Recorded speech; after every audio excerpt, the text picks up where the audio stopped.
Bismillahirrahmanirrahim. Assalamualaikum warahmatullahi wabarakatuh. Selamat pagi Bapak Ibu yang terhormat, Bapak Kepala SMK Negeri 27, Bapak Prihatin Gendra Priyadi SPD, yang kami hormati Bapak Wakil Bidang Kurikulum Bapak Isduki SPD, dan yang kami hormati Bapak Ibu Guru serta calon CGP kita Ibu Wiratmi. Selamat pagi semuanya. Alhamdulillah pagi ini kita bisa berkumpul di ruangan ini dalam keadaan sehat walafiat, yaitu dalam kegiatan diseminasi penerapan budaya positif di SMK Negeri 27 Jakarta, yaitu dengan Ibu Wiratmi Anitasari sebagai calon guru penggerak angkatan 10 SMK Negeri 27 Jakarta. Perkenalkan, nama saya Siti Nurmiasi sebagai MC. Hari ini kegiatan kita adalah yang pertama pembukaan oleh MC, kemudian yang kedua sambutan oleh Bapak Kepala Sekolah. Yang kedua adalah doa, yang ketiga adalah sambutan, kemudian yang keempat paparan, dan terakhir penutup. Sebelum mengawali kegiatan ini, marilah sama-sama kita berdoa yang akan dipimpin oleh Bapak Bapak Saifuddin Zuhri SAG. Dipersilakan Pak.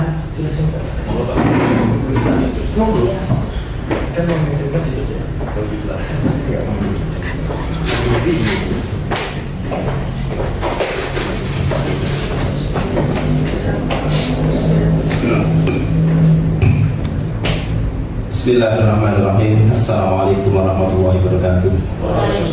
Mari Bapak Ibu, demi lancarnya acara ini, kita bersama-sama berdoa kepada Allah SWT. Mudah-mudahan dilancarkan, dimudahkan sehingga mendapatkan hasil yang dicita-citakan. Ala hadhihi niyyah wa likulli niyatin shalihah ila hadratin Nabi Mustafa sallallahu alaihi wasallam. Al-Fatihah. A'udzu billahi minasyaitonir rajim. Bismillahirrahmanirrahim. Alhamdulillahirabbil alamin. Ar-Rahmanir Rahim. Maliki yaumiddin. Iyyaka na'budu wa iyyaka nasta'in. Ihdinas siratal mustaqim. Siratal ladzina an'amta 'alaihim ghairil maghdubi 'alaihim waladdallin. Bismillahirrahmanirrahim. Allahumma shalli wa sallim ala sayyidina Muhammad wa ala ali sayyidina Muhammad. Walhamdulillahi rabbil alamin. Allahumma inna nas'aluka ilman nafi'a wa rizqan thayyiban wa 'amalan mutaqabbala. Allahumma la sahla illa ma ja'alta sahlan wa anta taj'alul huzna idza syi'ta sahlan. Allahumma inni nas'aluka fahman nabiyyin wa hifdzal mursalin wa ilhamal malaikatil muqarrabin. Allahumma aghnina bil ilmi wa zayyidna bil hilmi wa qina bit taqwa wa jamilna bil afiyah. Rabbana ighfir lana wa liwalidina warhamhum kama rabbana shighara. Allahumma ighfir lil muslimina wal muslimat wal mu'minina wal mu'minat al ahya'i minhum wal amwat. Rabbana atina fid dunya hasanah wa fil akhirati hasanah wa qina adzabannar. Wa sallallahu ala sayyidina Muhammad wa alihi wa sahbihi ajma'in. Subhana rabbika rabbil izzati amma yasifun wa salamun ala al mursalin. Alhamdulillahi rabbil alamin. Wassalamualaikum warahmatullahi wabarakatuh.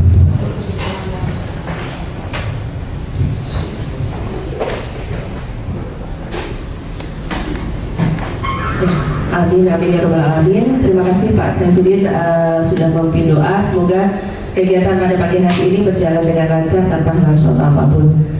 Kemudian marilah kita sama-sama mendengarkan sambutan dari Bapak Kepala Sekolah SMK Negeri 27 Jakarta kepada Bapak Prihatin Gendra Priyadi. Dipersilakan.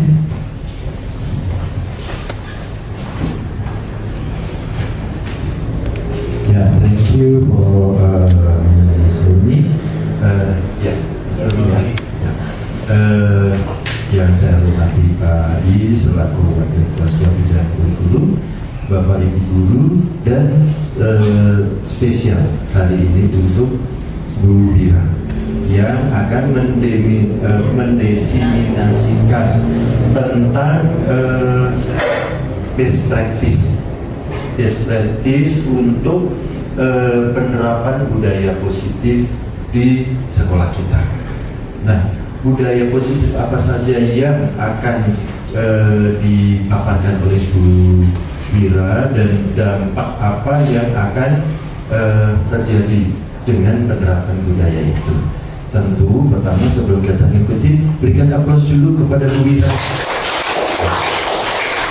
memberikan semangat pada Bu Wira yang merupakan salah satu CGP dari 5 CGP yang dimiliki SMK Negeri 27 sekarang.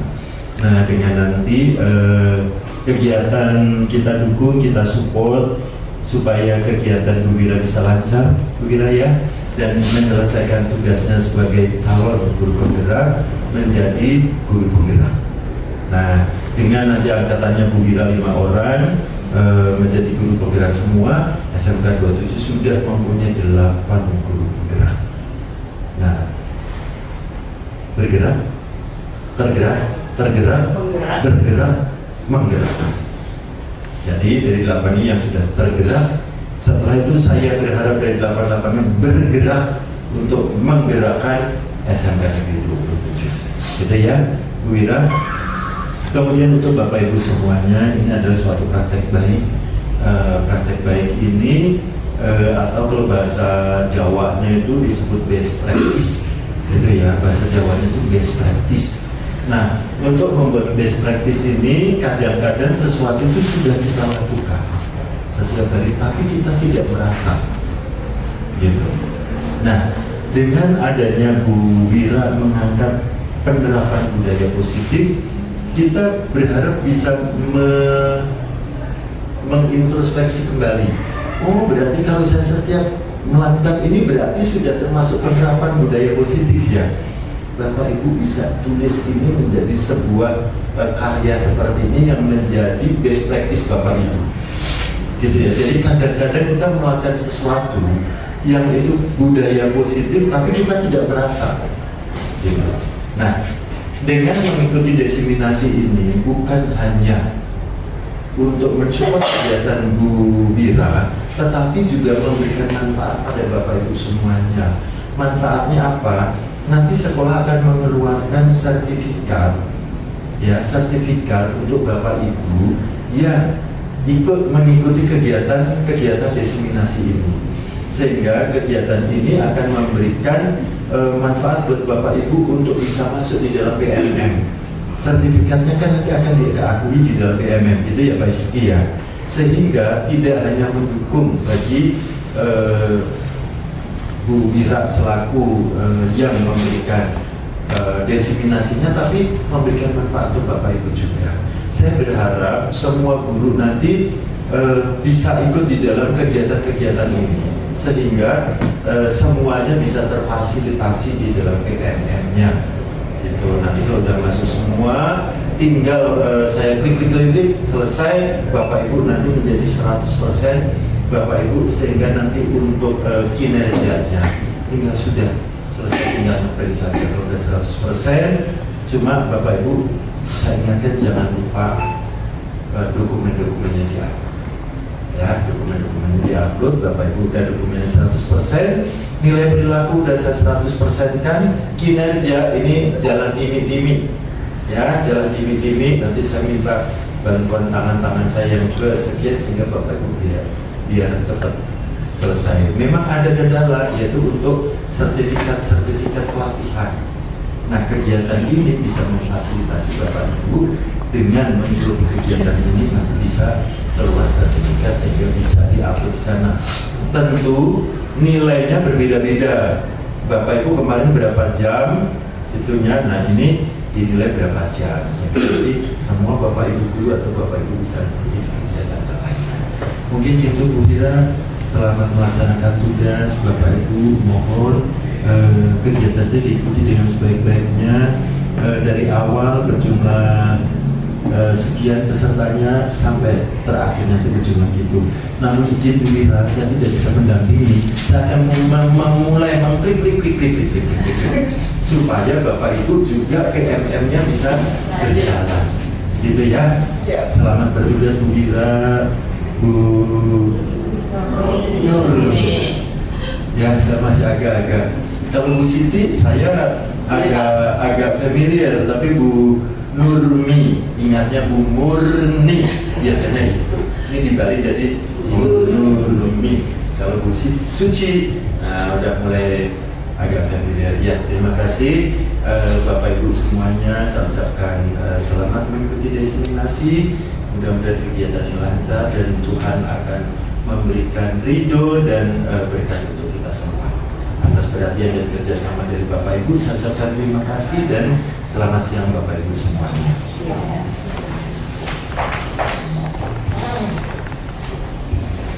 Baik, terima kasih Bapak Gendra atas arahannya. Begitu tadi ya Bapak Ibu, arahan dari Bapak Gendra yaitu dengan mengikuti diseminasi ini supaya kita ikut tergerak dan menggerakkan. Jadi kita menjadi terinspirasi dengan mengikuti kegiatan diseminasi ini.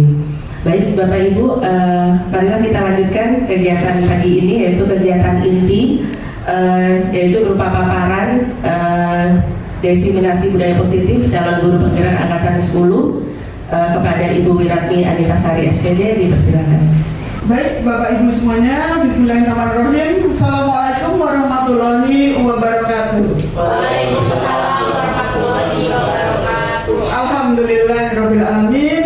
Puji syukur kita panjatkan kehadirat Allah Subhanahu wa taala yang pada pagi hari ini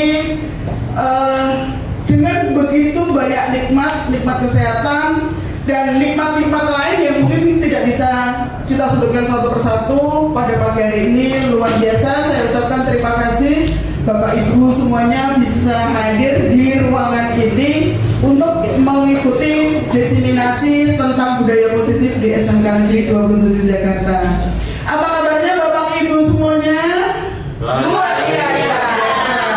Baik, acara hari ini, kegiatan pagi hari ini mungkin tidak seharian, tapi mudah-mudahan apa yang saya sampaikan di sini bukan saya mengajari, tapi nanti kita banyak sharing ilmunya. Saya kebetulan mungkin membaca lebih dulu dibandingkan Bapak Ibu semuanya, ya. Jadi nanti endingnya sama. Mungkin karena tidak sempatnya Bapak Ibu untuk membaca, saya baca duluan, saya belajar duluan. Hasil saya belajar, saya sampaikan ke Bapak Ibu semuanya. Mudah-mudahan akan membawa budaya positif, kegiatan positif di SMK Negeri 27 Jakarta.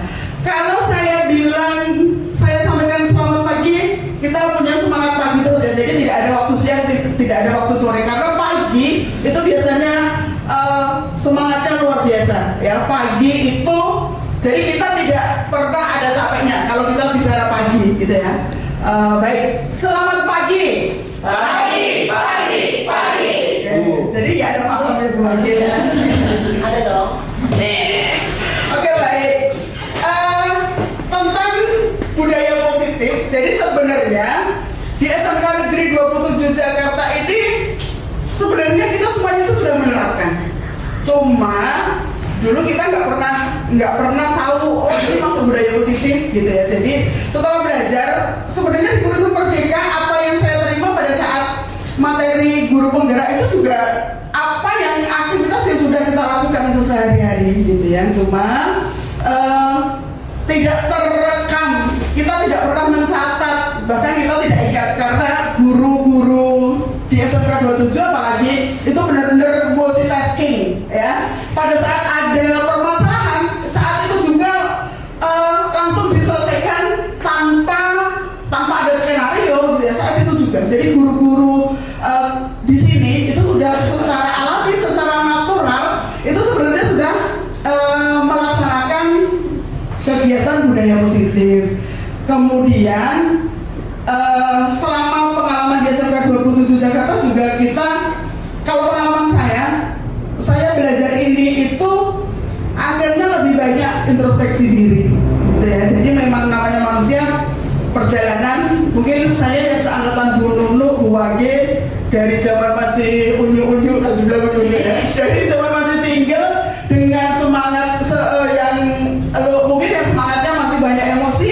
Pada saat mengajar juga kita dengan cara mengajar ala itu gitu kan. Begitu tambah tua akhirnya juga kita banyak refleksi diri. Oh ternyata setelah sekian tahun apa yang saya lakukan kepada siswa pada saat pengajaran itu maksud kita baik, tapi ternyata caranya yang salah. Jadi mudah-mudahan dari hari ini kita belajar bisa membawa kebaikan buat guru juga buat siswa, karena tanpa kita sadari apa yang kita lakukan itu sebenarnya kita tuh banyak meninggalkan luka, ya ibaratnya banyak meninggalkan luka pada anak-anak kita tanpa mereka bicara, dan luka itu akan dibawa sampai lulus. Itu yang menjadi refleksi saya. Oke ya, jadi kalau bisa dibilang kalau di dunia kesehatan itu malpraktek ya. Jadi mudah-mudahan kita tidak lagi melakukan malpraktek pengajaran, malpraktek dalam dunia pendidikan, gitu ya. Baik, sekarang kita mulai materi pada hari ini. Mudah-mudahan nggak lama, gitu ya. Jadi nanti tentang disiplin positif dan nilai-nilai kebajikan universal, teori motivasi, hukuman penghargaan, restitusi, tentang keyakinan kelas, kebutuhan dasar manusia dan dunia berkualitas, tentang pola restitusi dalam menyelesaikan permasalahan siswa. Jadi nanti dalam restitusi itu ada posisi kontrol sebagai guru. Nanti kita bisa melihat posisi kontrol kita itu selama ini di level mana, gitu ya. Jadi kemudian nanti terakhir itu tentang penanganan kasus dengan menggunakan segitiga restitusi, dan saya pernah terapkan kebetulan anak-anak ini ya yang jadi modelnya nanti. Jadi ternyata dengan segitiga restitusi itu endingnya banyak masalah kita tidak capek, ada solusi, tidak ada yang tersakiti. Intinya seperti itu. Baik, lanjut. Ini tentang disiplin positif dan nilai kebajikan universal. Selama ini kalau kita bicara tentang disiplin, biasanya kaitannya dengan apa, Bu? Kita pengen mendisiplinkan anak itu untuk apa sebenarnya? Mengingatkan siswa supaya untuk mematuhi peraturan, untuk punya tanggung jawab. Jadi intinya kalau disiplin, kata-kata disiplin itu tidak jauh-jauh dari kata aturan, tanggung jawab, terus pelanggaran, gitu ya. Jadi intinya ada hukuman, ya, ada hukuman di situ. Jadi intinya kalau disiplin itu biasanya yang ada ketaatan, ada kepatuhan, ada pelanggaran. Jadi intinya tentang peraturan. Kemudian pada saat kita berhadapan dengan siswa bermasalah, ini yang saya rasakan juga ternyata di antara kita, karena kita anggotanya banyak, itu dalam menyelesaikan permasalahan anak itu juga kita tidak seirama, tidak sejalan. Yaitu karena mungkin pemahaman tentang disiplin positif ini masih hanya beberapa yang tersampaikan saja, gitu ya. Karena kesempatan untuk mendapatkan informasi materi tentang disiplin positif ini belum disampaikan secara menyeluruh kepada guru-guru di SMK 27. Mudah-mudahan dengan diseminasi ini nanti setiap CGP mungkin bisa menyampaikan dengan Bapak Ibu guru yang berbeda, jadi semuanya bisa mendapatkan pemahaman yang sama. Nah, ini tidak lepas dari dasar dari kurikulum Merdeka saat ini, ya. Kurikulum Merdeka yang sekarang sedang bahkan sudah dijadikan sebagai kurikulum nasional itu berdasarkan pada filosofi pemikiran Ki Hajar Dewantara. Ki Hajar Dewantara menyatakan bahwa pendidikan itu menuntun anak sesuai dengan kodratnya. Baik kodrat alam maupun kodrat zaman. Kodrat alam itu berarti potensi yang ada pada siswa tersebut. Dan kita harus menyadari juga bahwasanya murid siswa itu manusia insan, punya keunikan masing-masing, punya potensi yang berbeda-beda. Jangankan murid kita yang berasal dari orang tua yang berbeda, dengan latar belakang yang berbeda, anak kembar saja pasti ada perbedaan. Itu benar-benar yang harus kita pahami sebagai dasar kita dalam menuntun anak, mendidik anak. Jadi intinya kalau di dalam kurikulum Merdeka, guru itu harus berpihak kepada murid istilahnya itu murid itu benar-benar diratukan gitu ya, diratukan. Dan kita sebagai pamongnya kayak kita sedang ngomong anak kecil. Kalau ngomongnya itu berarti menuntun, ya nggak tahu harus kita tuntut sampai dia tahu. Jadi bukan sekedar menanyakan, dikasih suruh belajar sendiri, ditanya sudah tahu belum, itu bukan seperti itu. Ternyata konsep-konsep Gajah Dewantoro itu luar biasa yang selama ini mungkin pernah kita tinggalkan gitu ya, karena perubahan kurikulum itu tidak menekankan pada karakter seperti kurikulum Merdeka. Ya, pada kurikulum Merdeka itu adalah menekankan pada karakter anak. Kemudian dengan dasar pemikiran Gajah Dewantoro tadi, maka seseorang yang memiliki disiplin diri itu berarti dia bisa bertanggung jawab terhadap apa yang dilakukannya, karena mereka mendasarkan tindakannya mereka pada nilai kebajikan universal. Jadi istilah-istilah ini yang mungkin nanti saya paparkan dahulu, kaitannya dengan endingnya itu nanti segitiga restitusi. Tetapi ini saya bikin paparan pemahaman yang runut gitu ya. Jadi kita boleh belajar dari awal, dari pemikiran Gajah Dewantoro, kemudian makna disiplin, kemudian lanjut pada kebajikan universal. Apa itu kebajikan universal? Jadi kebajikan universal ini juga nanti yang akan dijadikan sebagai dasar dalam menyelesaikan permasalahan siswa, kemudian yang akan dilakukan untuk membentuk karakter siswa. Ini beberapa nilai kebajikan yang disepakati. Ada beberapa ya, nilai kebajikan universal itu bukan hanya dalam profil pelajar Pancasila, tapi ada sekolah-sekolah lain, institusi lembaga lain yang juga mempunyai nilai kebajikan yang diakui sebagai landasan dalam mendidik anak. Nah, kalau dalam kurikulum Merdeka itu adalah profil pelajar Pancasila, di mana dalam profil pelajar Pancasila itu ada 6 dimensi.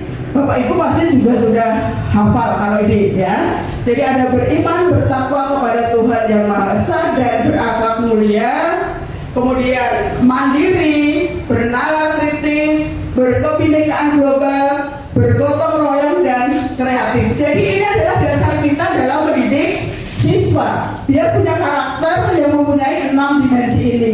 Kemudian masalah Bapak Ibu mau menekankan di dimensi mana, itu dipersilahkan ya, sesuai dengan kompetensi pembelajaran masing-masing.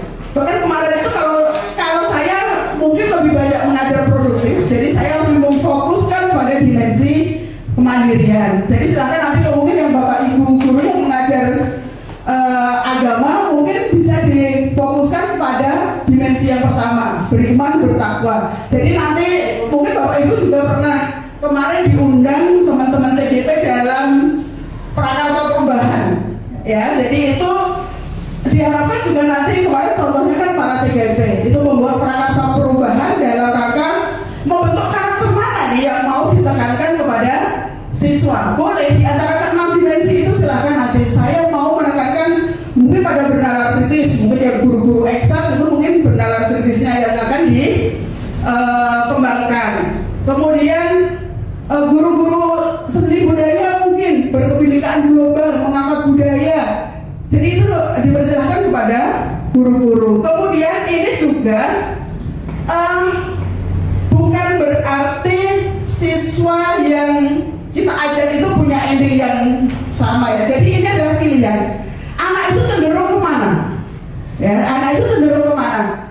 Ini yang silakan dijadikan dasar juga dalam Bapak Ibu melakukan pembelajaran di kelas. Nah, ini beberapa nilai kebajikan. Kalau tadi dalam profil pelajar Pancasila, ini adalah beberapa kebajikan yang diadop. Ini ada yang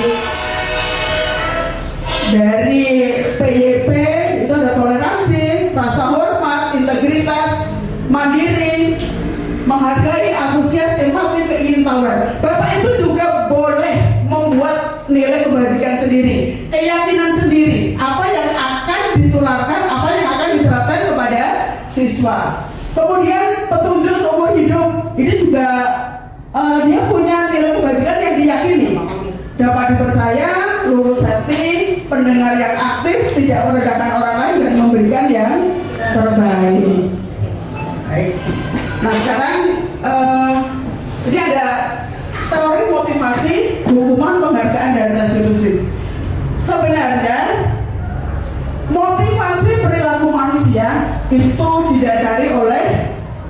3 hal.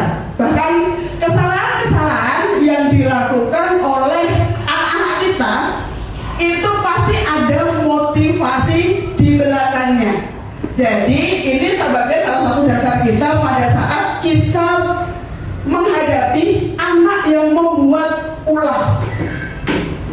Biasanya kan kita langsung ngejudge kalau anak itu berisik, anak itu nggak mau diem, itu kan langsung marah ya, yang ada di dalam benak kita itu langsung marah, suruh diem. Tanpa kita tanya, padahal anak itu banyak ngomong, anak itu jumpalitan, anak itu ketawa-ketawa, itu pasti ada motivasi di belakangnya. Ya, jadi memang dalam kurikulum Merdeka ini kita untuk belajar sabar, yang kedua sabar, ketiga sabar, dan sabar terus gitu ya. Jadi memang ya sebenarnya karena itu tadi kalau anak membuat masalah, anak berbuat tidak sesuai peraturan, berarti ada sesuatu di dalam diri anak tersebut. Bisa jadi menurut anak itu tidak merasa bersalah. Nah itu yang harus sebagai guru yang harus kita dalami sampai kita tahu motivasi apa sih sebenarnya kok dia itu sampai nggak mau diam terus. Kalau di kelas kenapa dia selalu isa terus pada temannya, itu pasti ada motivasinya. Itu yang mungkin jarang kita lakukan karena dengan beban jam pelajaran yang banyak yang diampun Bapak Ibu semuanya, kemudian juga beban materi pembelajaran yang harus selesai, kadang-kadang kita mengabaikan itu mungkin buat refleksi saya juga, oh iya ya, ini berarti bisa jadi ini masuk di moral praktik kita, gitu ya. Jadi kita tidak melayani anak dengan baik, padahal semua anak yang kita hadapi di dalam kelas itu dia punya hak yang sama. Cuma karena kecepatannya berbeda-beda, kita hanya fokus kepada yang kecepatannya cepat. Sementara kecepatannya yang lambat itu cenderung kita abaikan, kita mengikuti yang berpikirnya cepat. Itu mungkin nanti kita jadi introspeksi diri ya, bahwasanya memang pola kecepatan anak berpikir itu berbeda-beda. Itu benar-benar yang harus kita tanamkan, kita yakini kepada diri kita.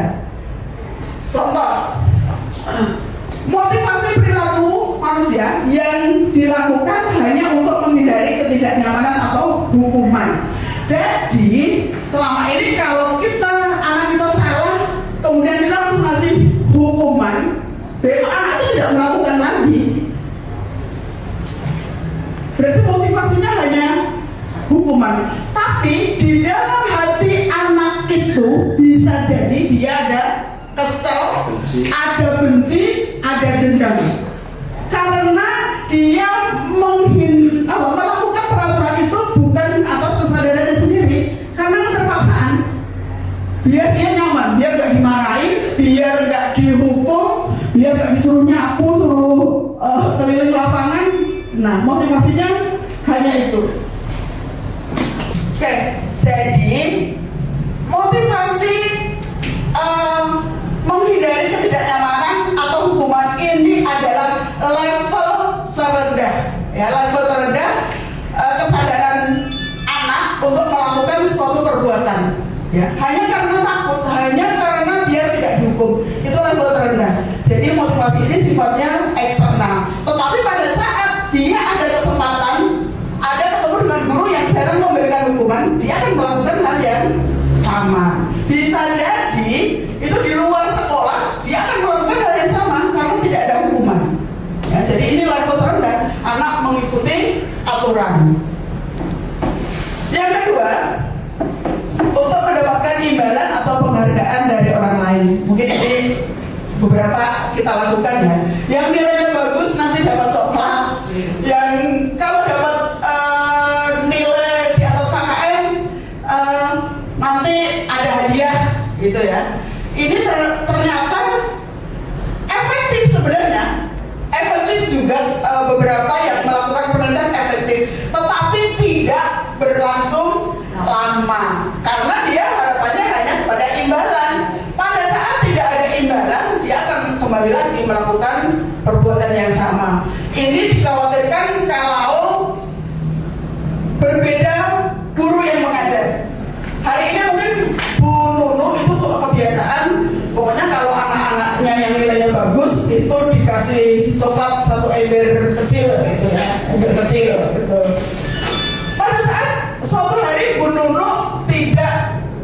bisa masuk ke sekolah berhalangan digantikan oleh Bu Wage. Kalau Bu Wage ini udah terkenal jarang gitu ya, jarang ngasih coklat apalagi gitu ya, yang ada ngasih pekerjaan gitu ya. Itu anak pasti akan berbeda reaksinya. Pada saat ketemu guru, anak akan rajin berusaha sebisa mungkin mendapatkan nilai bagus karena nanti akan dapat coklat gitu. Tetapi pada saat digantikan dengan guru lain, belum tentu motivasi seperti itu akan dilakukan. Ini levelnya level 2 ya, teori motivasi level 2. Ini juga motivasinya bersifat eksternal. Nah, kemudian baru yang ketiga, motivasinya itu dari dalam diri anak tersebut. Mereka akan menjadi orang yang diinginkan seperti apa, menghargai diri sendiri dengan nilai-nilai yang mereka percaya. Makanya nanti pada saat di dalam pembelajaran, apalagi di awal pembelajaran itu kita harus tanamkan nilai-nilai kebajikan itu yang benar-benar harus ditanamkan ke dalam diri siswa. Tujuan dia sekolah itu untuk apa? Pasti melakukan sesuatu itu kan untuk mencapai tujuan. Itu yang harus kita tekankan. Pada saat awal pembelajaran biasanya kan itu terlewatkan ya. Kita langsung nulis materi semester genap. Anak begitu datang, begitu masuk hari pertama itu sudah dihadapkan dengan materi yang akan dibelajarkan. Jadi tidak dibangun kesadaran dulu. Ya, padahal pada saat di TK ini malah di level-level sekolah tinggi biasanya. Karena kalau sekolah tinggi itu image guru itu hanya transfer ilmu, padahal karakter itu harus dibangun sepanjang hayat gitu ya. Jadi pada saat TK itu kental banget dengan pembentukan karakter ya Bapak Ibu ya. Kalau kita perhatikan anak-anak TK itu sopan santunnya luar biasa, bahasanya itu guru benar-benar kontrol. Anak ngomong tidak baik saja itu guru langsung negur. Tapi di sini Bapak Ibu kita sebenarnya miris ya, sudah level SMA, sudah level mereka anak-anak dewasa yang sudah siap terjun ke masyarakat, tapi yang keluar dari perkataannya masih perkataan-perkataan yang tidak baik. Itu kalau kita lepas mereka di masyarakat, mereka berbicara seperti itu, apa yang akan terjadi gitu? Kita kan jadi khawatir ya, itu anak-anak didik kita loh. Di sekolah saja anak-anak mengucapkan kalimat-kalimat kata-kata yang tidak pantas, itu sudah di luar kesadaran. Banyak yang sudah di luar kesadaran. Nah, ini juga pasti di luar, nanti dia bermasyarakat juga akan keluar seperti itu gitu. Itu kan harusnya menjadi kekhawatiran kita, karena di sekolah ini adalah mempersiapkan anak-anak kita itu terjun di dalam masyarakat, menjadi anak-anak yang mandiri dalam segala hal. Oke Bapak Ibu, sudah mulai ngantuk? Oke baik, kita tepuk semangat dulu, tepuk semangat gitu ya. Baik, Bapak Ibu guru, kita tepuk semangat.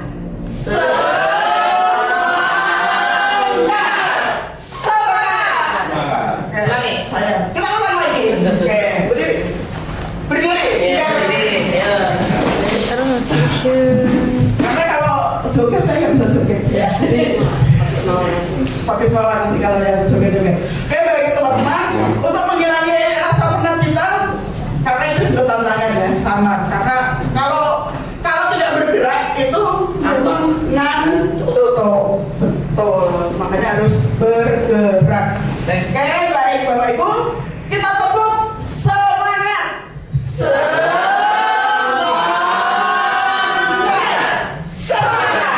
Oke, tepuk tangan.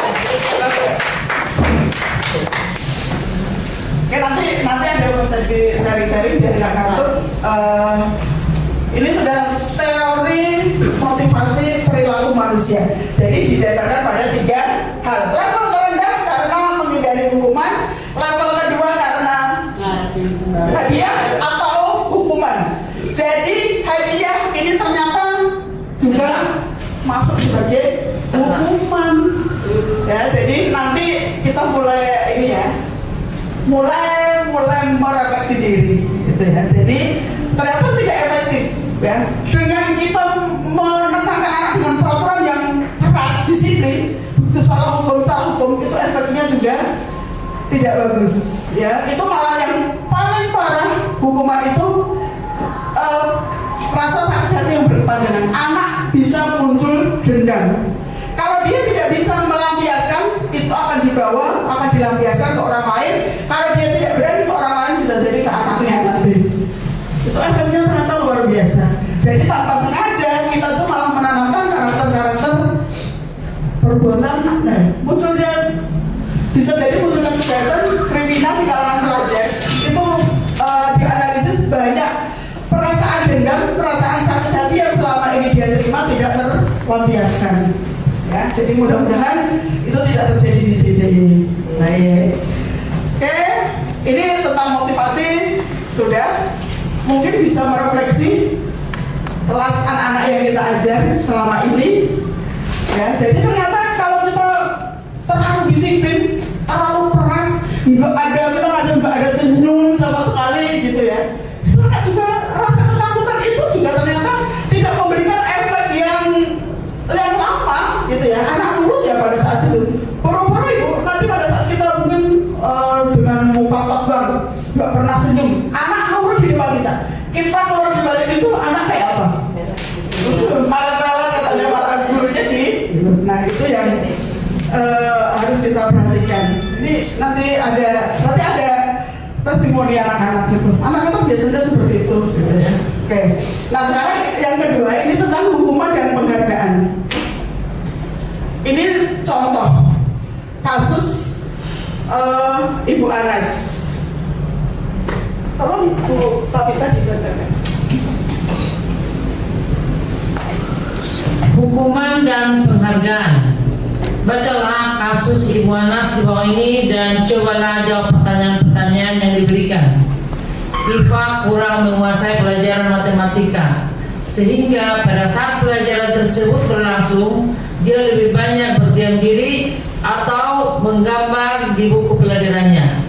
Pada saat guru matematikanya Pak Seno menanyakan pertanyaan, Iva menjawab gugup dan tak sengaja menjatuhkan tasnya dari kursi. Secara tiba-tiba menjadi gagap pada saat berupaya menjawab. Seluruh kelas pun tertawa melihat perilaku Iva yang berbicara tergagap dan terkejut tersebut.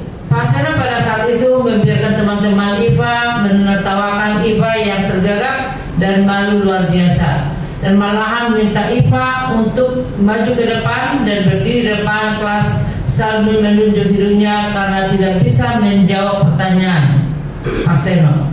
Kelas makin gaduh dan anak-anak pun tertawa melihat Iva di depan kelas memegang ujung hidungnya. Jawablah kedua pertanyaan ini. Apakah Anda setuju dengan tindakan Pak Seno terhadap Iva? Mengapa? Nah, pertanyaan pertama. Ada kasus, kalau kita ketemu kasus seperti ini, biar guru matematika ini ya. Guru, silakan Guru. Setuju nggak dengan tindakan Pak Seno? Tidak setuju. Ya. Kenapa? Karena Pak Seno memberi hukuman ya di sini ya, dengan menyuruh Iva maju ke depan, terus di depan kelas tuh memegang hidungnya, sehingga membuat bahan lucuan teman-temannya gitu. Jadi secara tidak langsung itu ngebully ya. Jadi bukan hanya, ternyata ngebully itu bukan hanya siswa ke siswa atau antar teman, tapi bisa juga dari guru, dari kita ke siswa, seperti itu. Itu juga hukumannya. Oke, jadi ini juga kadang-kadang tanpa kita sadari juga banyak dilakukan oleh para guru. Kesalahannya apa? Hukumannya apa? Kesalahannya tidak mengerjakan PR. Hukumannya suruh bawa kue gitu. Itu kan kadang nggak nyambung, ya. Kesalahannya telat datang ke sekolah. Hukumannya ngepel 5 ruangan. Nyambung tidak? Tidak. Karena hukuman yang dilakukan oleh anak tidak akan memperbaiki kesalahan lagi. Kalau dia semakin banyak ngepel, yakin besok nggak telat. lagi. nggak ada korelasinya gitu ya. Anak tidak membawa PR, kenapa harus bawa kue? Kan nggak ada korelasinya. Harusnya hukuman itu yang memperbaiki kesalahannya tadi. Tidak mengerjakan PR berarti hukumannya dia harus mengerjakan, biar dia bisa mengerjakan PR itu kan. Berarti ada mengerjakan PR saat itu, berarti dia bisa melanjutkan pelajaran, bukan malah disuruh beli kue, malah tambah telat lagi, tambah nggak bisa lagi gitu ya. Jadi banyak mau praktek yang dilakukan itu juga banyak ya, beberapa sekolah melakukan itu. Peraturan-peraturan hukuman yang diterapkan di sekolah itu tidak nyambung dengan kesalahan yang dilakukan oleh anak. Ini menjadi introspeksi. Nah sekarang, tindakan terhadap suatu pelanggaran pada umumnya berbentuk hukuman atau konsekuensi. Nah sekarang kita masuk ke restitusi. Restitusi adalah proses menciptakan kondisi bagi murid bisa kembali pada kelompok mereka dengan karakter yang lebih kuat. Ini disampaikan oleh dosen. Bisa jadi pendapat yang lain. Restitusi itu adalah proses kolaboratif yang mengajarkan murid untuk mencari solusi untuk masalah mereka dan membantu murid berpikir tentang orang seperti apa yang mereka inginkan dan bagaimana mereka harus memperlakukan orang lain. Sementara kalau hukuman itu sifatnya tidak terencana atau tiba-tiba, anak atau murid tidak tahu apa yang akan terjadi dan tidak dilibatkan. Ini perbedaan hukuman dengan konsekuensi. Kalau konsekuensi itu biasanya sudah peraturannya sudah jelas gitu ya, seperti peraturan sekolah. Tidak boleh datang harus tepat waktu, memakai seragam sekolah. Berarti kalau anak tidak datang tepat waktu, berarti dia melanggar, ada konsekuensinya. Tetapi tidak jarang pula kita namanya di kelas itu kan nggak ada yang nggak kita rencanakan gitu ya. Anak tahu-tahu iseng temennya nyorek baju temennya, nyorek tembok, itu kan tidak tertulis, tidak terencana. Nah itu biasanya seorang guru yang ada di benaknya untuk membuat jerah anak itu dengan hukuman, biasanya dengan hukuman. Jadi kalau hukuman itu tidak terencana. Kemudian hukuman itu bisa berupa fisik atau psikis. Nah ternyata justru kalau hukuman fisik itu hanya luka di badan cepat sembuh. Yang punya efek jangka panjang itu hukuman yang biasanya bersifat psikis, verbal bahasa kata-kata itu ya. Jadi luar biasa. Di satu sisi guru itu pahalanya banyak, tapi bisa jadi juga kita kesalahannya juga banyak yang tanpa kita sadari. Padahal sebenarnya tujuan kita baik ya. Berarti tetap bicara. Kita sebagai guru tetap berarti harus banyak belajar tadi. Iya ya. Ternyata sama-sama kan berpikir, sama-sama keluar kata, sama-sama capek keluar energi, kenapa enggak kalimat yang baik sekalian gitu ya. Nah kita juga harus punya nilai kebajikan, keyakinan diri tadi. Oke, nah ini tadi hukuman itu tidak terencana. Sekarang kita ke konsekuensi. Sebenarnya ini juga sudah sering kita lakukan ya pada saat kita menjadi guru. Hal-hal seperti ini, hukuman, konsekuensi, penghargaan itu sudah kita lakukan semua gitu ya. Nah tapi kita tidak pernah menganalisis seberapa efek jangka panjangnya. Yang penting pada saat itu dia nurut, yang penting pada saat itu dia nilainya bagus. Yang di benak kita itu hanya jangka pendek gitu. Jadi kalau konsekuensi itu sudah terencana atau sudah disepakati, sudah dibahas dan disetujui oleh murid dan guru. Konsekuensi ini boleh dilakukan di kelas, boleh. Jadi ini kan seperti kesepakatan. Konsekuensi itu kita buat kesepakatan dengan anak, dan ini sebaiknya bukan hanya dilakukan oleh wali kelas. Karena kalau hanya wali kelas, anak juga akan nurut hanya sama wali kelasnya. Jadi diharapkan semua guru yang mengajar di kelas itu punya konsekuensi. Kalau perlu lebih detail. Kalau kesalahannya seperti ini, konsekuensinya harus apa? Tapi membuat konsekuensi harus relevan, harus ada korelasinya.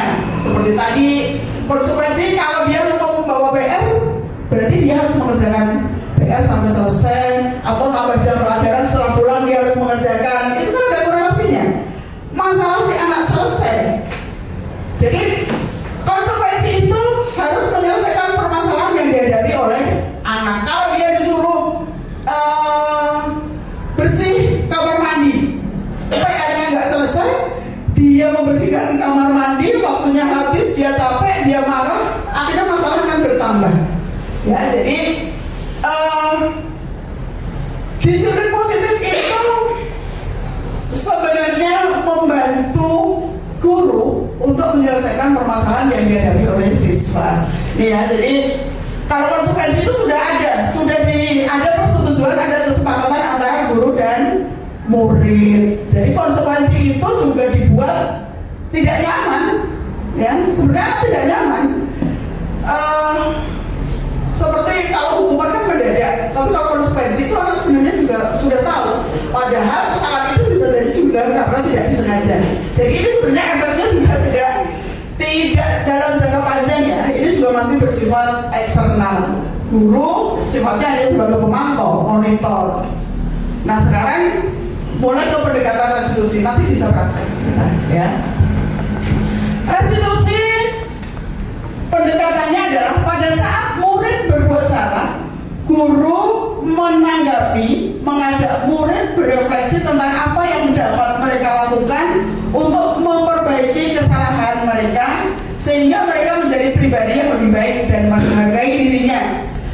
Pendekatan restitusi tidak hanya menguntungkan korban, tapi juga menguntungkan orang yang telah berbuat salah. Nih, ciri-ciri restitusi itu bukan untuk merebus kesalahan, bukan memperbaiki hukuman. Ini juga bukan tawaran atau paksaan, ya. Jadi restitusi itu adalah solusi bersama antara guru dan siswa. Sebelum sampai ke restitusi praktek, kita bicara tentang keyakinan kelas. Ini sebenarnya secara eksplisit setiap guru di kelas itu sudah menyampaikan. Tetapi alangkah baiknya sekarang itu ditulis ya. Kita buat keyakinan kelas itu sifatnya seperti peraturan kelas, tetapi dalam bentuk kalimat positif.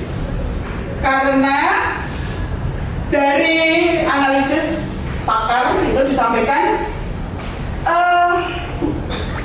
anak itu akan lebih mudah memorinya melakukan sesuatu itu kalau kalimat negatif. Jadi sebenarnya kalau membuat peraturan jangan terlambat, itu malah anak akan cenderung terlambat. Ya, jadi kita berusaha kalau dalam restitusi itu berusaha untuk membuat keyakinan kelas itu membuat kesepakatan peraturan, tetapi harus dalam kalimat yang positif.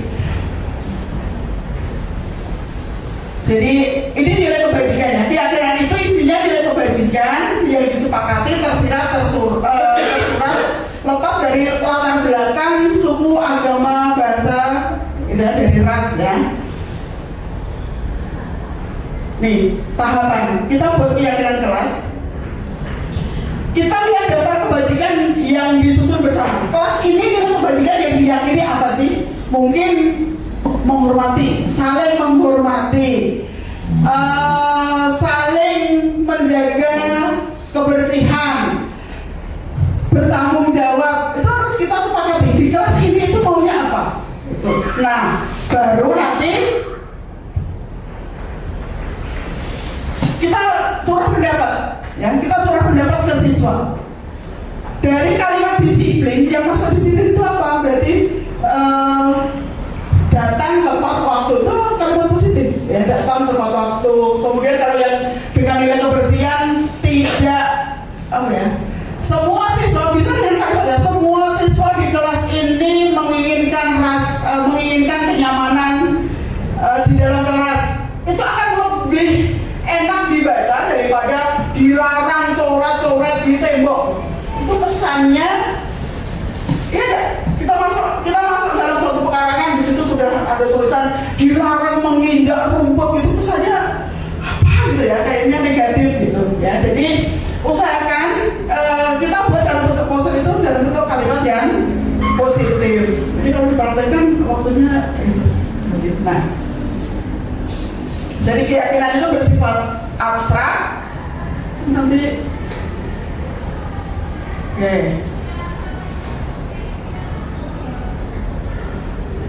Oke, jadi keyakinan kelas itu nanti mungkin kalau ada sesi yang lain, ini karena kalau dipraktekkan, diterapin itu butuh waktu lumayan gitu ya. Paling enggak kita kenal nih, kita tahu bahwasanya di awal pembelajaran itu kita di kelas itu kita harus punya nilai keyakinan kelas. Kemudian nih lanjut ke kebutuhan. Sebenarnya perilaku manusia lepas dari 3 motivasi tadi yang perilaku manusia. Kita, anak-anak kita, murid-murid kita dalam melakukan perbuatan, baik itu perbuatan yang baik, perbuatan yang merugikan orang lain, itu salah satunya adalah dalam rangka untuk memenuhi kebutuhan dasarnya. Kebutuhan dasar manusia itu bisa dibedakan menjadi 5 ya. Ada 5 kebutuhan dasar manusia yang harus dipenuhi. Kebutuhan bertahan hidup. Ini hubungannya dengan kesehatan, rumah, dan makanan. Ini kalau ada kasus umpamanya di anak TK itu, anak TK bawa bekal makanan, ada yang ngerebut gitu ya, ada yang ngerebut, itu bisa jadi motivasi di belakangnya itu beda-beda. Ada yang karena memang lapar, di rumah nggak dibawain bekal orang tuanya, berarti dia melakukan aktivitas itu karena dia untuk bertahan hidup, karena dia lapar. Nah ini juga harus kita terapkan ke anak-anak kita. Setiap anak kita punya masalah, itu harus kita gali. Kita jangan fokus pada kesalahannya, tapi kepada faktor yang membuat dia melakukan kesalahan itu. Kemudian kasih sayang dan rasa diterima. Ini juga banyak ya, anak-anak yang caper, banyak kan kita temuin di kelas. Itu bisa jadi dia dalam rangka dia tidak dapat itu di rumah. Makanya dia di sekolah, di dalam pembelajaran itu dia cari-cari perhatian. Cari-cari perhatian ini kan beda-beda. Ada yang positif, ada yang negatif. Kalau positif mungkin nggak terlalu mengganggu temannya, tapi kalau yang negatif itu yang harus kita jadi perhatian, mengganggu orang lain. Jadi ada kebutuhan untuk disayangi, diterima, meliputi kebutuhan akan hubungan dalam koneksi sosial. Anak-anak yang kurang perhatian di rumah itu pasti juga bermasalah. Ya, ada anak-anak yang ingin diterima temannya. Itu biasanya anak-anak yang sosialnya tinggi itu. Dia kesana, kesini. Kalau nggak ada temannya, dia akan berusaha menguasai temannya. Jaringan sosialnya diperluas. Itu anak-anak yang butuh kebutuhan untuk diterima. Kemudian akan penguasaan. Nih, ini anak-anak yang dominan, anak-anak yang suka ngatur temennya, itu ya. Yang di kelas kan pasti kita temuin anak-anak yang kalau nggak nurut dia marah. Itu berarti dia punya kebutuhan yang harus dia penuhi. Ya, jadi dia melakukan itu atas dasar untuk memenuhi kebutuhan dia, penguasaan. Dan kelima kebutuhan dasar ini tidak ada yang dominannya kemana. Bisa saja satu anak itu 5-5-nya itu ada, atau ada beberapa anak yang beberapa gitu ya. Kemudian akan kebebasan. Kebebasan ini biasanya anak-anak yang bosenan, ya. Kenapa kamu melakukan itu? Saya bosan, Bu. Saya anak yang keluar masuk kelas itu bisa jadi dia tidak terpenuhi kebutuhan akan kebebasannya. Gitu. Kemudian akan kesenangan. Ini juga sama. Karena pada dasarnya manusia itu memang sama, dari anak-anak sampai dewasa itu senang dengan bermain, dengan kesenangan. Bahkan yang tua-tua aja masih senang main. Ya, kalau tidak main fisik, sekarang mainnya online. Ya kan, banyak kasus-kasus permainan online ternyata para penggemarnya bapak-bapak. Gitu ya. Bahkan sampai ada kasus yang terbaru ya, sampai judi online, sampai luar biasa, sampai ya Allah, sampai dibakar hidup-hidup. Itu kan menunjukkan sebenarnya bermain itu tidak hanya berlaku bagi anak, kita semuanya butuh. Baik, ini 5 posisi kontrol guru. Nah, ini yang nanti buat introspeksi diri. Nanti silakan Bapak Ibu kita bercurah pendapat. Selama ini saya posisi kontrolnya itu sebagai apa, gitu ya. Biar nggak ngatur nanti silakan. Yang pertama, posisi kontrol guru sebagai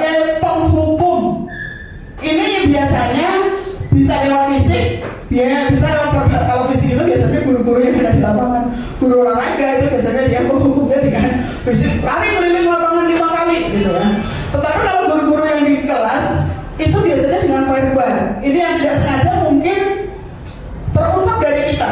Kalau anak buat kesalahan, nih kalau yang ekstrim ya, patuhi aturan saja, kalau tidak awas gitu ya. Itu. Kemudian kalau yang ibu gurunya lembut, itu kan mungkin bisa dengan kalimat yang sebenarnya menusuk, tapi kalau bahasanya lembut gitu ya. Kamu selalu aja salah gitu. Baru pada sambil menusuk, tapi omongannya kamu selalu salah. Yang ada di benak siswa itu apa? Selalu salah gitu ya. Jadi ini juga menimbulkan efek yang luar biasa. Kalau anak yang selalu mengerjakan yang terakhir, kan ada dia namanya memang dia terakhir, memang kemauannya segitu, dia pasti akan selalu terakhir. Dan itu sebenarnya tidak perlu diucap gitu ya. Selalu yang terakhir. Kamu selalu yang terakhir gitu. Kapan sih gitu? Ya, itu aja nggak bisa. Ini kalimat sepele tapi ternyata efeknya luar biasa. Ya. Jadi guru seperti ini senantiasa percaya hanya ada satu cara agar pembelajaran itu berhasil dengan cara dia. Ya, jadi harus gitu. Dia tidak mau menerima kesalahan muridnya. Biasanya ini posisi kita sebagai penghukum. Jadi ada 5 posisi kontrol guru. 1 penghukum. Nanti kita posisinya di mana, kita refleksi diri. Nah, ini pembuat rasa bersalah. Ini biasanya dilakukan oleh ibu bapak guru yang sabar luar biasa. Ini bapak ibu yang sabar. Jadi kalau melihat muridnya salah, dideketin, kamu kenapa? Jadi kayak apa ya? Kamu gak kasihan sama ibu, sama bapak gitu kan? Tolonglah, kalian jangan ribut di kelas gitu. Nanti saya dimarahin bapak kepala sekolah. Nah itu biasanya kita berharap anak-anak dengan kalimat yang bisa menyentuh. Nah ini posisi kita itu sebagai membuat rasa bersalah. Tidak dengan kekerasan, tapi dengan kelembutan, tapi ternyata juga berefek gitu ya. Efeknya juga nggak membuat anak itu patuh dalam jangka waktu yang lama, tidak menumbuhkan kesadaran. Jadi mungkin ini hubungannya biasanya sudah terlalu dekat. Guru dengan siswa dekat itu biasanya posisinya dia membuat rasa bersalah. Gitu. Perasaan kamu selama ini baik deh. Kenapa sekarang kamu melakukan itu? Gitu. Kok kamu tega sih? Kamu senang lihat ibu guru seperti ini kan? Kayak gitu ya. Itu membuat siswa itu jadi tambah down lagi gitu, tambah salah lagi. Bahkan bukan anak juga ya salah. Kamu gak kasih ibu nih, udah putar panting aja. Itu membuat rasa bersalah. Ibu sangat kecewa. Gimana coba kalau orang tua kamu tuh tahu kamu tuh berbuat begini? Nah, itu sama. Walaupun dari segi lahiriah anak itu diam saja, tapi batinnya dia juga terluka. Ya, jadi posisi ini dia mempunyai, oh iya aku salah, aku tuh buruk, aku tuh jadi image buruk yang ada di dalam diri siswa itu. Kalau dengan posisi kita sebagai pembuat rasa bersalah. Nah ini yang sebagai teman, ini yang kalau di jalan, hai bro, coy, yang ngomong gitu ya, sama temennya nggak ada jarak. Ini posisi kita sebagai teman gitu ya, makan satu piring bareng gitu ya, nongkrong gitu. Nah ini posisi sebagai teman. Nah pada saat guru menempatkan posisi ini dia tidak akan menyakiti murid. Jadi posisi teman pada guru ini bisa negatif, bisa positif. Positif bisa berupa hubungan baik yang terjalin antara guru dan murid. Karena biasanya kalau sudah posisinya sebagai teman itu sudah nggak ada batas ya, sampai bercanda gitu ya, sudah ledek-ledekan, sampai muridnya ada berani ledekin gurunya, itu berarti posisinya kita sudah sebagai teman gitu ya. Nah namun hal negatif dari posisi ini ternyata bila suatu saat guru tersebut tidak membantu, maka murid itu akan kecewa. Murid akan tergantung pada guru tersebut. Apa yang terjadi pada saat guru menempatkan sebagai posisi teman? Guru kan nggak pernah menghukum, dia akan selalu baik. Nanti pada saat dia melakukan kesalahan, murid itu akan bilang apa? Tenang, putra kita itu baik kok, cincai kayak gitu. Hal-hal seperti itu. Ya, jadi karena dia udah menganggap teman. negatif kepada siswa tidak akan pernah tumbuh kesadaran dalam diri siswa, gitu ya. Jadi murid akan tergantung pada saat sekali buta pita, umpamanya ya, ini yang baik gitu, buta pita itu marah, maka si murid itu jadi kecewanya juga luar biasa. Bisa jadi juga timbul dendam, timbul rasa sakit hati karena tidak disangka-sangka, gitu ya. Nah ini yang juga kurang baik. Kemudian yang keempat ada nggak? Langsung ke 5. Oh, kalau keempat itu kelewat ya berarti. Keempat itu sebagai pemantau. Pemantau itu ya seperti guru piket gitu ya. Sudah ada peraturan, anak datang terlambat, jadi tinggal kamu tahu nggak? Ini jam berapa? Karena ada peraturan, murid tidak boleh terlambat. Jadi seorang guru posisinya sebagai pemantau itu dia akan kesalahan siswa itu akan dikembalikan kepada peraturan yang sudah ada. Itu jadi biasanya yang bertugas anak-anak yang melakukan kesalahan melanggar peraturan yang sudah ada, seperti terlambat, kemudian seragam gitu ya. Pada hari Selasa mereka pakai pramuka gitu. Kan peraturannya sudah jelas. Nah itu berarti posisi guru sebagai pemantau. Dia hanya memantau, mengontrol. Oh ini tidak sesuai peraturan, ini tidak sesuai peraturan, udah gitu saja. Itu sebagai pemantau. Nah yang terakhir, ini sebagai manajer. Kalau posisi manajer itu berarti dia bisa sebagai teman, dia bisa sebagai penghukum, bisa melewati semua posisi kontrol tadi, ya. Itu posisi guru sebagai manajer, dan yang diharapkan guru-guru itu dalam menangani permasalahan siswa itu memposisikan dirinya sebagai manajer. Jadi pada saat anak melakukan kesalahan itu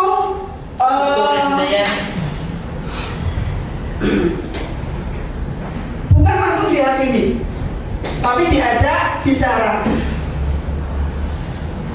Contoh, ini pada saat sebagai penghukum ya, penghukum itu biasanya dengan nada suara tinggi, matanya melotot, guru menunjuk-nunjuk. Itu posisi kita sebagai penghukum. Terlambat lagi. Jadi ini yang adanya cuma kemarahan gitu ya. Jadi ini hasilnya kemungkinan anak itu bisa marah, mendendam, atau agresif malah, gitu ya. Jadi pelampiasannya ini yang kita khawatirkan. Kalau anak kita posisikan, kita beri sanksi dengan hukuman. Posisi kita sebagai penghukum itu efeknya ke anak bisa seperti ini. Kemudian dalam membuat rasa bersalah, nih hasilnya ada nggak hasilnya? Lanjut ya. Oke. Membuat rasa bersalah. Teman.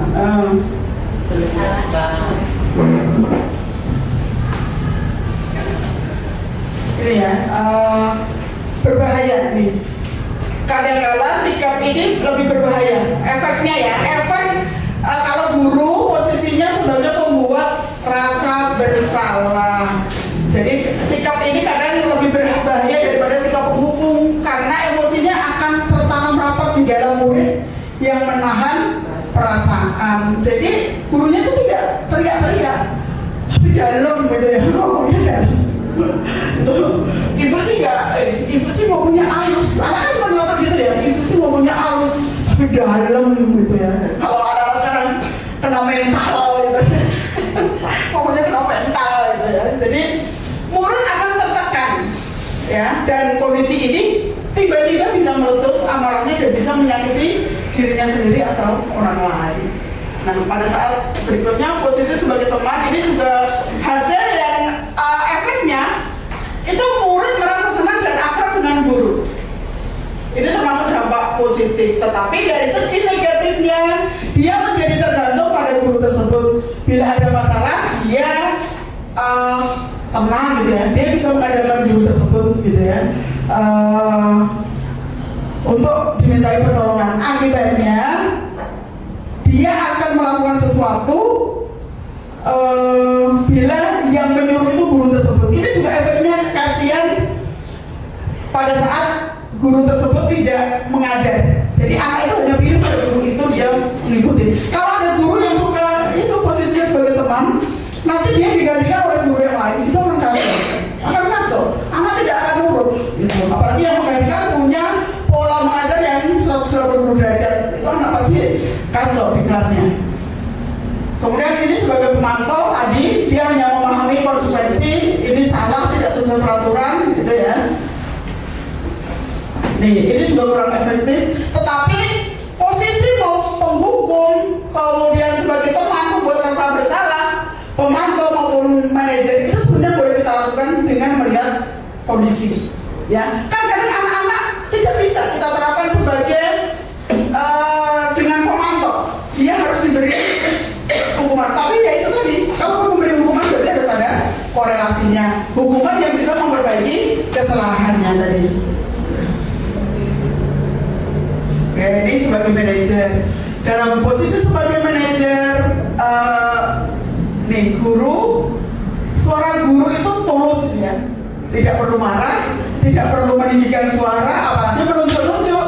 Fokus pada murid, bukan untuk membahagiakan guru atau orang tua, gitu ya. Kemudian dibuat sampai murid itu tahu salahnya, tahu solusinya. Intinya di situ.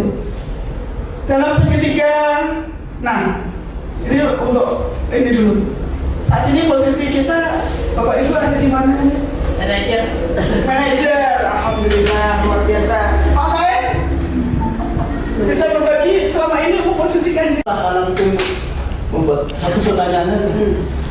Saya bilang, ternyata bikin pertanyaan juga susah. Ternyata kalian tidak semudah itu untuk bikin pertanyaan. Mesti mencari-cari. Tapi ada juga yang pada akhirnya menemukan satu pertanyaan. Nah, ketika ada satu siswa yang sudah menemukan pertanyaan, coba kamu misalkan pertanyaan kamu masuk siang dengan bahasa itu pun ternyata dia nggak mau menghadap ke temennya, menghadap ke saya. Padahal maksud saya supaya belajar berdiri di depan banyak orang dengan berani, kayak gitu. Jadi kesulitan bikin pertanyaan dan rasa malunya di depan anak-anak teman-temannya. Padahal maksud saya bukan menghukum atau apa, ini sifatnya apa, santai, relax gitu biar enggak ada sama atau berarti memberanikan diri dan membuat satu pertanyaan itu aja. Jadi tadi yang telah susul doa terus buat bikin pertanyaan. Nanti ada lagi. kira-kira posisi Pak saya posisi di mana ini? Sepertinya Pak saya di posisi manajer kali ya. Kombinasi. Kombinasi. Sebenarnya ada menghukumnya juga tadi ya, ada menghukum. Cuma hukumannya sudah ada korelasinya. Tidak berdoa, dia berdoa. Tetapi menghukumnya tadi ada rasa malu di situ. Ya, berarti komplek tadi ya sebenarnya. Mungkin memang kondisi saat itu anak itu bisa melakukan itu harus seperti itu. Itu sebenarnya diperbolehkan saja. Jadi melihat kondisi, ya melihat kondisi. Kondisi anak ini memang harus dibuat sedikit dia terpaksa ya dengan rasa malu. Itu jadi posisi korban kalau manajer itu kan bisa berganti-ganti. Jadi jangan sampai kita itu mengambil satu posisi itu terus itu sebagai teman, terus sebagai penghukum, terus ya. Manajer itu kan berarti dia bisa menempatkan diri di mana saja, gitu ya. Melihat situasi kondisi di lapangan. Itu Pak saya sharingnya. Nanti di terakhir kita juga silakan nanti sharing-sharing. Oh, berarti selama ini saya itu posisinya seperti ini. Atau mungkin teman-teman ada pengalaman menyelesaikan permasalahan. Ya, jadi nanti bisa kita share. Oh, ternyata selama ini saya sudah benar nih menyelesaikan permasalahan saya. Ternyata tanpa disadari, tanpa belajar restitusi pun saya sudah melaksanakan gitu ya. Oke, jadi nanti posisinya bisa kita refleksi sendiri-sendiri. Nah, dalam penerapan segitiga restitusi itu ada 3 tahapan. Yang pertama, langkahnya menstabilkan identitas, kemudian validasi tindakan dan menanyakan keyakinan. Menstabilkan identitas itu contohnya pada saat melakukan anak itu salah, anak itu apalagi kesalahannya itu tidak disengaja, anak gugup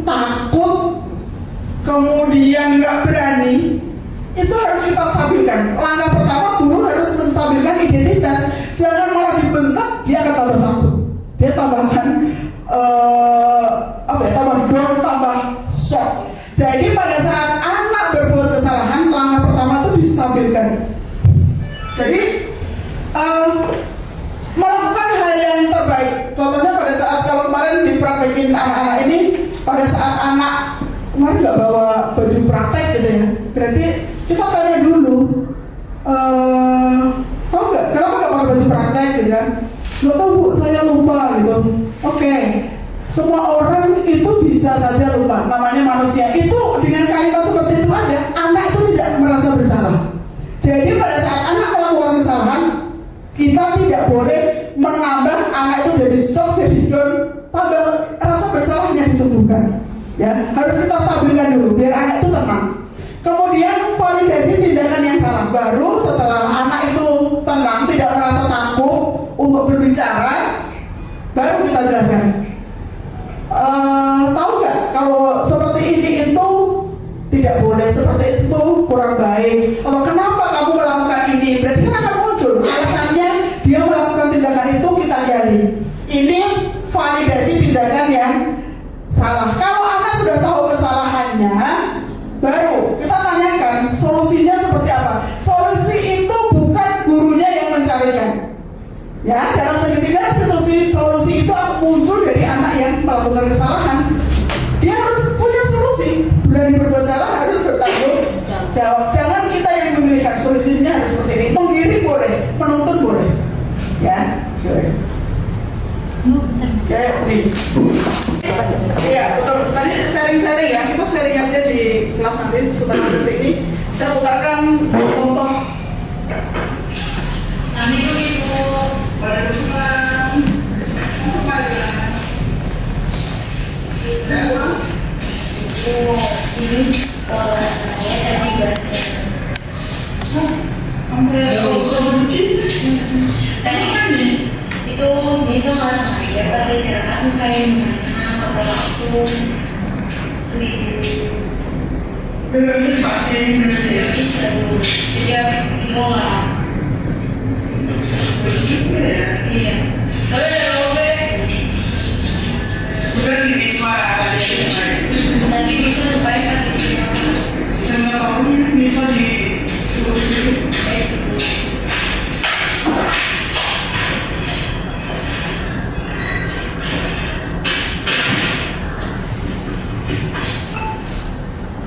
Assalamualaikum Bu.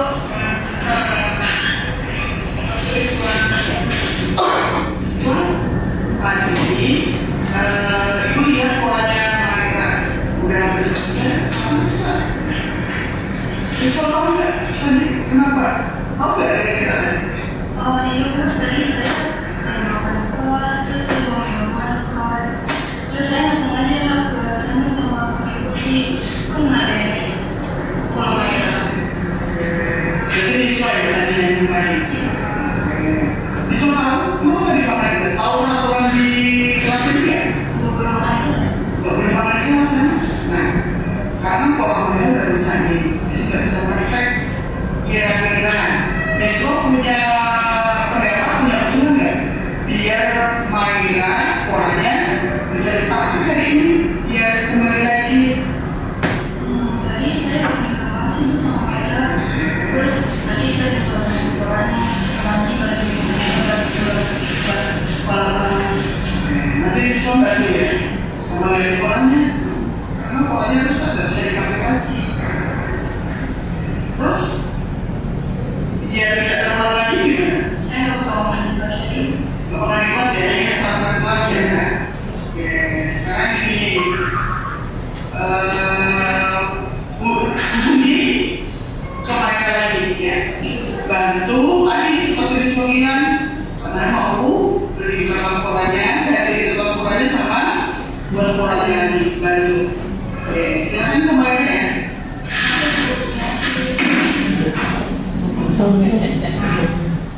Oke ya. Jika emang ini bisa diterapkan dalam pembelajaran itu akan menentukan dari guru kita karena anak harus jadi lebih mendekatkan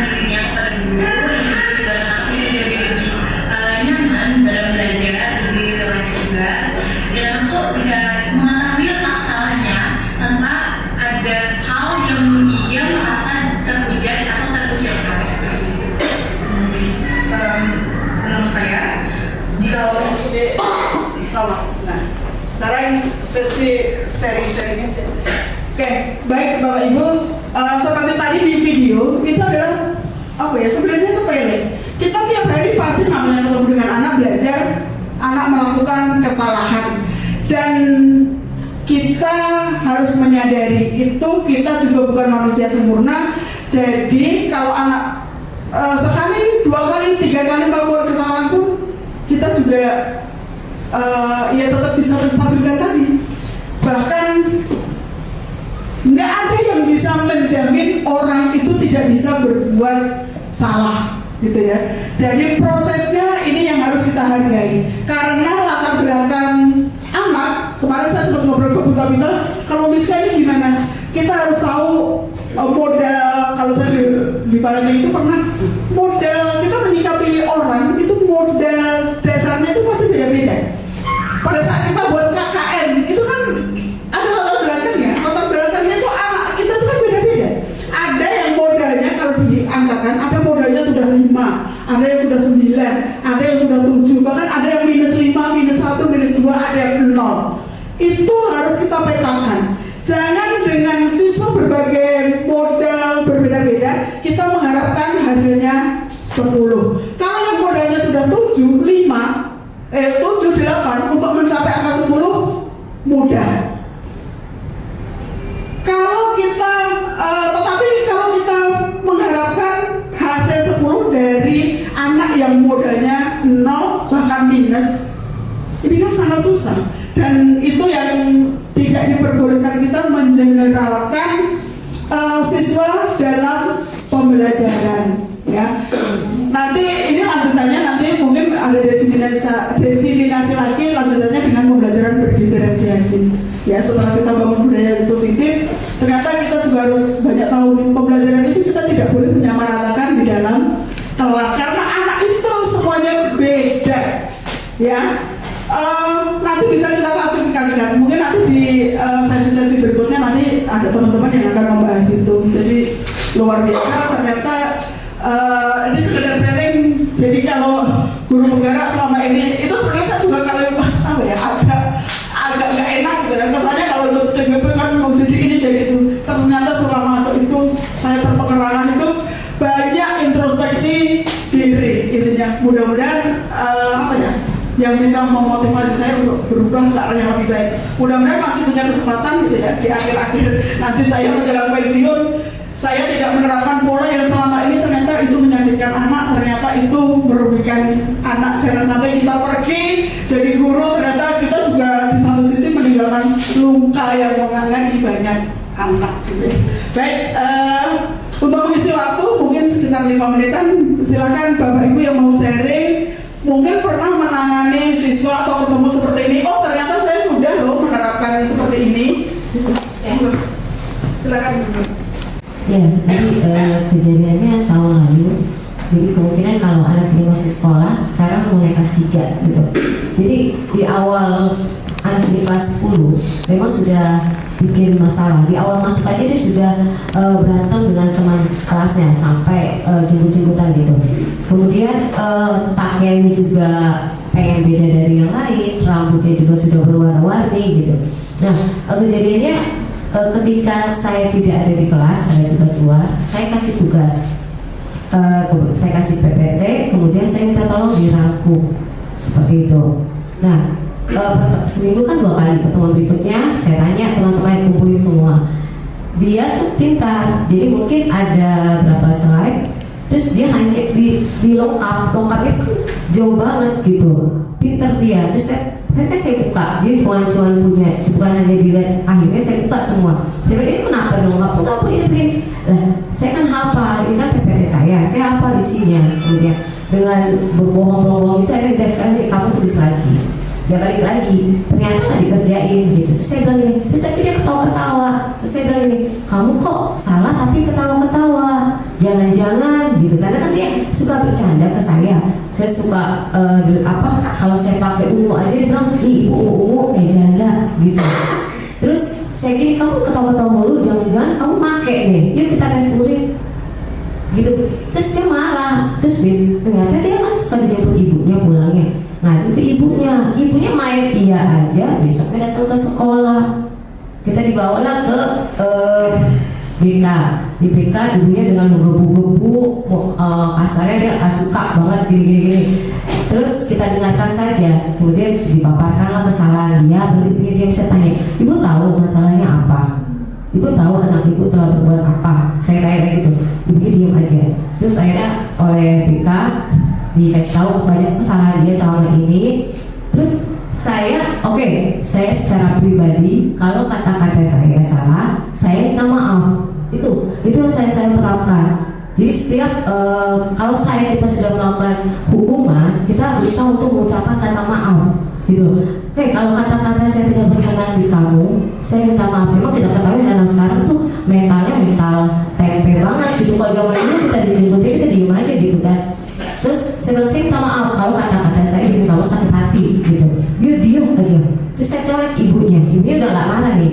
Bu, anak ibu keras kepala ya, kepala batu. Iya, katanya. Oh, tuh saya bilang, kok ibunya tahu tapi ibunya main percaya begitu aja, gitu. Ternyata setelah kejadian itu dia tidak ada perubahan, banyak nilai yang juga di pelajaran lainnya yang berantakan, akhirnya dia mengundurkan diri. Jadi memang kalau kita memang tidak merasa, kalau kita memberikan hukuman, tapi hukumannya juga harus jangan yang bikin anak jadi kadang-kadang gini, bu masa bu, saya dikasih PR, kasih bikin soal sekian puluhan, kita juga mikir kok dikasih tugas banyak amat, gitu loh. Jadi bikin anak nanti banyak bohongnya, gitu. Sedangkan saya kasih tugas cuma ngerangkum paling ada 10 slide, gitu, paling terangkum cuma 1 lembar, gitu kan, 1,5 lembar, gitu. Itu pun sudah anak-anak yang nggak suka, gitu. Jadi alangkah baiknya, ya tadi saya bilang, saya minta maaf kalau ada kata-kata yang salah. Jadi saran saya kalau kita salah berikan hukuman atau supaya anak itu jelas, ya kita jangan malu lah untuk mau minta maaf, gitu. Mungkin itu aja sharing dari saya. Jadi sharingnya Bu Nurul tadi luar biasa ya. Jadi itu juga pelajaran buat kita. Sebenarnya Bu Nurul sudah menerapkan ya apa yang menerapkan pola pendidikan sesuai pemikiran Ki Hajar Dewantara, gitu ya. Jadi salah satunya tadi, jangan pernah merasa malu atau merasa rendah untuk meminta maaf di hadapan siswa, karena itu bisa jadi menjadi keteladanan. Kadang anak itu seperti itu. Ada yang memang harus dengan keteladanan. Karena anak sekarang kan begitu. Kalau kita gurunya ngomong sendirinya saja, anak sekarang kan seperti itu. Jadi memang tugas kita ya harus seperti itu, memberikan keteladanan, bukan meminta anak itu seperti ini tanpa kita melakukan apa-apa. Jadi memang menuntun, kan tadi posisi guru adalah menuntun anak sesuai dengan kodratnya. Pembelajarannya harus berpihak kepada siswa, tetapi tetap harus ada kontrolnya ya, bukan sebebas-bebasnya kita menghambat kepada anak terus jadi kayak babunya, bukan ya. Itu yang digarisbawahi.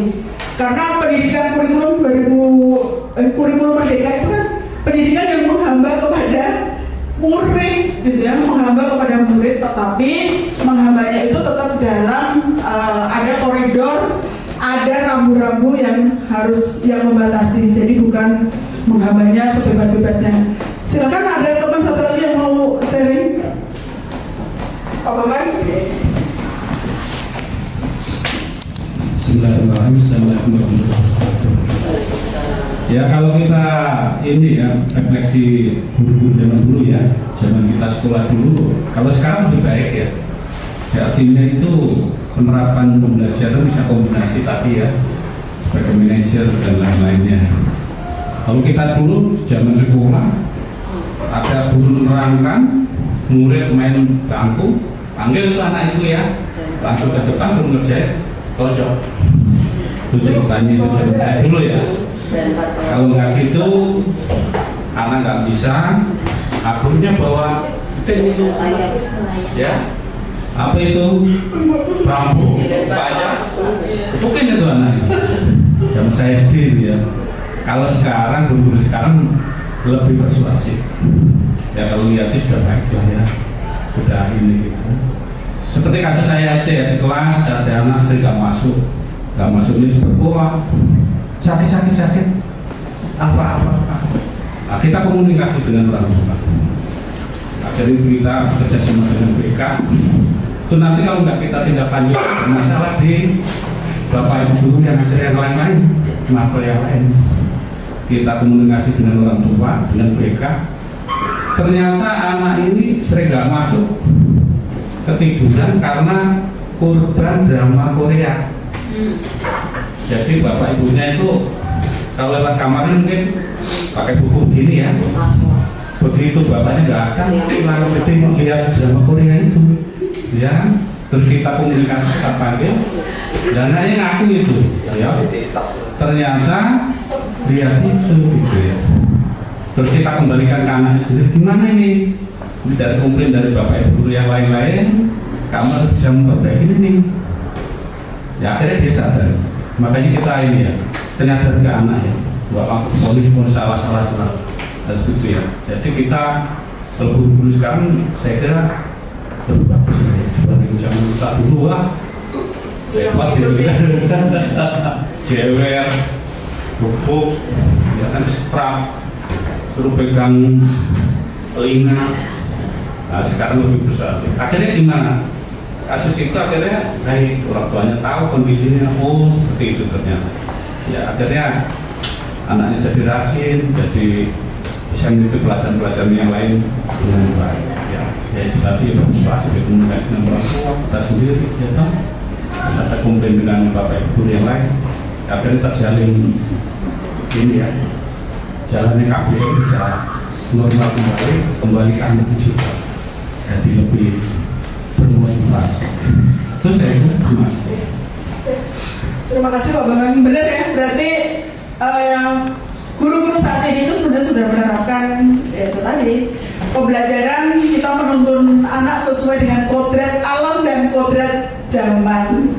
Kita tidak bisa menerapkan pola belajar guru kita terapkan pada anak sekarang. Berarti kalau semakin tua gurunya zaman kolonial banget malah nggak akan nyambung ya, karena genre kita sama anak-anak ini kan lumayan jauh nih. Kalau yang mungkin yang masih muda-muda mungkin hanya ngelewatin satu periode gitu ya, tapi kalau yang mungkin saya dan teman-teman sudah berapa gitu ya, dan untuk ke situ kan kita harus mengikuti, nggak bisa, jaraknya itu terlalu jauh gitu ya. Jadi kalau kita terapkan ke anak-anak kita sudah nggak nyambung, malah yang ada kita sakit hati. Oke, terima kasih Bapak Ibu semuanya.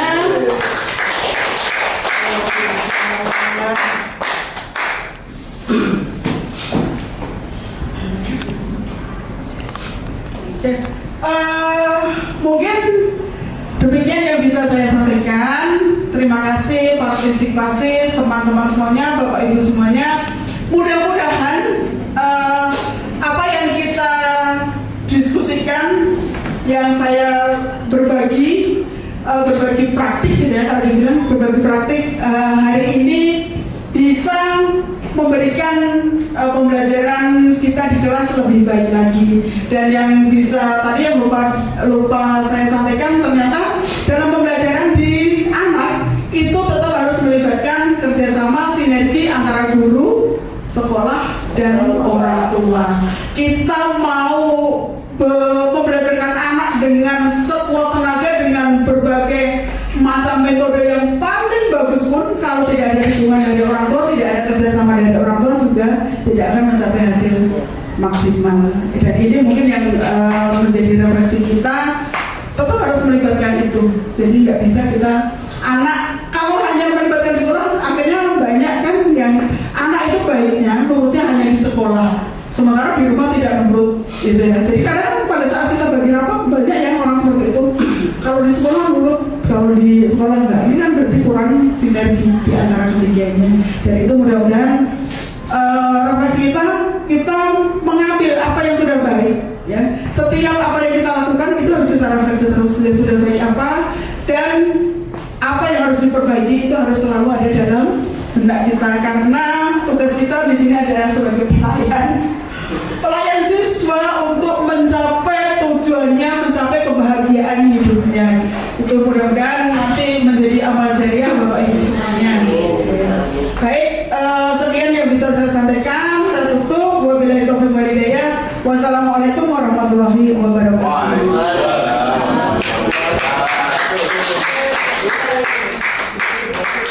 Ya Bapak Ibu, luar biasa ya paparan dari Bu Wiratni Anitasari hari ini. Mari kita berikan aplaus sekali lagi untuk Ibu Wiratni. Ya. Tadi paparan panjang lebar tadi, jadi kita lebih paham ya Bapak Ibu, apa tadi restitusi, ya posisi kontrol kita yaitu sebagai penghukum, pembuat rasa bersalah, teman, pemantau, dan manajer. Semoga kita bisa memposisikan diri kita sebagai guru, bisa memberikan porsi yang tepat untuk menangani murid-murid kita. Kemudian ada juga tadi posisi segitiga restitusi, yaitu menstabilkan identitas, validasi tindakan yang salah, kemudian menanyakan keyakinan. Dan kemudian semoga kita bisa menanamkan nilai-nilai kebajikan, memotivasi siswa, membangun kesadaran dan karakter siswa. Dan semoga kita bisa dengan mengikuti diseminasi ini memberikan kita memberikan inspirasi pada kita. Ya Bapak Ibu, alhamdulillah acara hari ini sudah berakhir. Tapi sebelum ditutup, boleh ya Bu, Bapak Ibu pantun. Bu Wiratni membawa bonsai, lalu duduk makan stroberi. Diseminasi telah usai, saatnya kami undur diri. Setiap hari makan kuaci, makan bareng sama Ibu Asi. Cukup sekian acara hari ini, saya ucapkan terima kasih. Mohon maaf apabila ada